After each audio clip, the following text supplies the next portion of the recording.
Hi guys, we're the Evergreen Tech-a-Trons, a robotics team made in the Bay Area. We are happy to show our work at the Makerfair. So this is what we're going to be presenting at the Makerfair for our interactive activities. People around will be able to drive this robot here that has a battery connected to a safe robotic hub from FTC. And then we're going to be showing off our new drivetrain we made with custom metal parts that we're going to be showing off. We're not going to be letting people drive it, but this is our most advanced work so far. Currently, we're in the process of assembling this drivetrain, specifically the process of assembling the wheels on.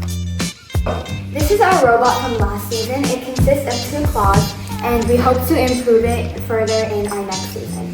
This is the robot we will be showcasing at the Makerfair. This is our robot game from last year.